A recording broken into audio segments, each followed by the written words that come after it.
differences on a measure of native language skills administered to 4 to 8 years prior to beginning the study of foreign language. So they are doing a longitudinal study. And the second research questions they ask is, was students with some level of anxiety on feelings exhibit significant overall differences on a measure of foreign language aptitude administered at the beginning of language study? And the last question they asked in the study is, were students with some level of anxieties on the TEDx exhibit significant overall differences on measures of foreign language proficiency? That's why they also use the proficiency test, including word coding, spelling, and classroom achievement. They look at their grades after 1 and 2 years of foreign language study. And the result of the study shows that the low interest group, again, they are looking at the affective factors because they consider the affective factors play the major role, in their study. So the low interest group scored higher, significantly higher than the high interest group on the overall native language major, beginning in the second grade. So which suggests that if students start to learn either mother tongue language or foreign language, if they are anxious or if they are not anxious, it makes differences in the language learning process. So it indicates that the low anxious group scores significantly higher than the high anxious group on all measures of foreign language proficiency and the foreign language aptitude, as well as they achieve higher foreign score on the grade, which means that as a teacher ourselves, how can we create a learning environment to lower students' anxiety in the classrooms?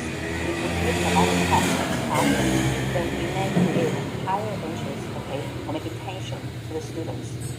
And their result also suggests that Felix is likely to make a student perception of their language learning skills, and that language learning skills are likely to be confounded variable in the finding of the researchers who suggest that anxiety plays a primary role in foreign language proficiency and achievement.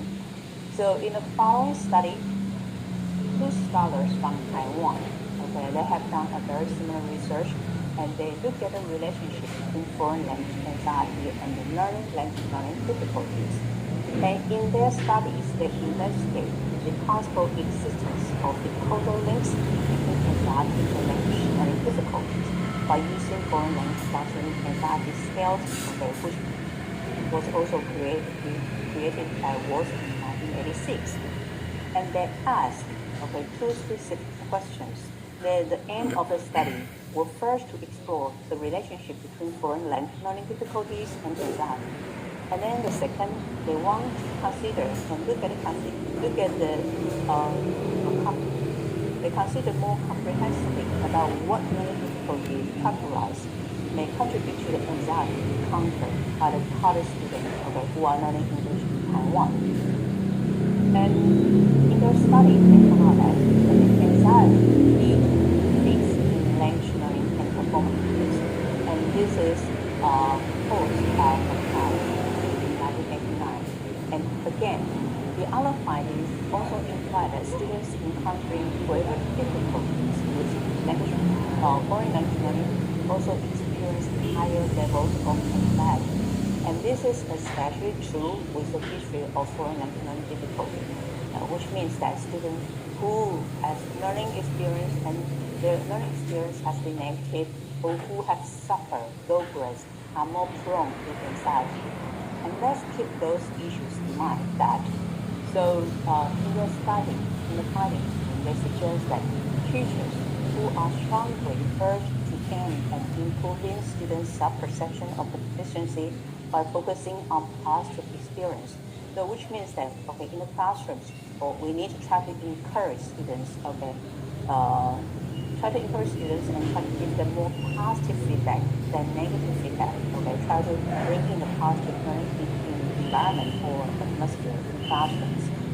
And second, they suggest that foreign language teachers should aim to channel anxiety by supportive and teacher should patiently, guide students step by step and recognize that, there is a cause for learners' unusual persistence, reversal of later and syllable, because the language Chinese language, English language is completely different, right?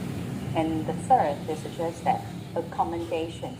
How can we as teachers accommodate, the learning situation with the students, including, for example, slow down the teaching pace to combine the audio-visual presentation. We use direct instruction of language components to help reduce the classroom learning difficulties and tensions. And we need to create low anxiety learning environment, which is quite important because we want to build up, to care for students' affected needs. Now, about my studies, one of my studies is the English-speaking environment, the classroom situations in Taiwan. In this study, I focus on the relationship between English-speaking anxiety and factors. I look at the factors among Taiwanese university students between English majors and non-English major students. A total of 655 volunteer students participated in the study. 30% of them are male students and 62% of them are female students. I asked 3 research questions. What are the most crucial factors causing English-speaking anxiety among the Taiwanese university students? Second, I want to look at, is there any significant differences in degree of English-speaking anxiety in genders, as well as English majors and non-English majors among those students? And lastly, I want to look at, is there any significant differences in the degree of English-speaking anxiety regarding the year of studying English among Taiwanese university students? So the results suggest that most crucial factors contributing to the English-speaking anxiety among Taiwanese university students are listed top factors. The first one is students feel that I'm afraid when teacher does not understand what I mean in English. The mean score is 3.5 on a 5-point scale, 5-point like the scales. So this is pretty high. And the second one is the participant indicated that when I want to use correct grammar to speak English in class, I get so nervous and then I forgot what to say. So learners, they really care about the grammatical issues. The third, they mentioned that I never feel quite sure about myself when I'm pronouncing English words in my English class. So they also care about the pronunciation. Then I would worry about failing to use correct grammar when I speak English in my class, and this is pretty much the same as the second one. The correct grammar, using grammar. The next one, also the panic when I'm not sure what to say, whether that makes sense or not. So this is the meaning, delivery, the meaning. And the next one, I can feel my heart pounding when teacher asks me the question, what do you mean? So they wonder, they are afraid that the language, the English is improper. And those are the top 6 questions that the students are